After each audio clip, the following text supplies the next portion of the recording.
TCS धर्मांतर प्रकरणामध्ये आता राष्ट्रीय महिला आयोगाकडून चौकशी सुरू करण्यात आलेली आहे।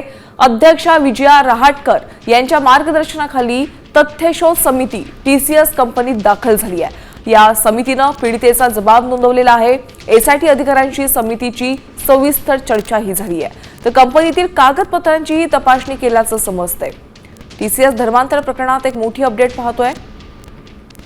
राष्ट्रीय महिला आयोगाने देखील या प्रकरणाची गंभीर दखल घेतलेली आहे आणि राष्ट्रीय महिला आयोग आता टीसीएस मध्ये दाखल झालेला आहे। पीडितेचा जबाब नोंदवलेला आहे। शिवाय एसआयटी अधिकाऱ्यांशीही चर्चा करण्यात आलेली आहे।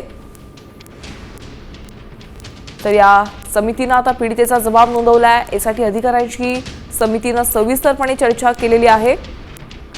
आपण पाहतोय अध्यक्षा विजया रहाटकर यांच्या मार्गदर्शनाखाली तथ्यशोध समिती टीसीएस कंपनीत दाखल झाली आहे। आपण थेट जाऊयात नाशिकमध्ये। आमचे प्रतिनिधी अभिजित सोनावणे या ठिकाणी उपस्थित आहे। अभिजित, आपण पाहतोय राष्ट्रीय महिला आयोगाची टीम आता टीसीएस मध्ये दाखल झाल्याचं समजतंय, काय अपडेट्स आहेत?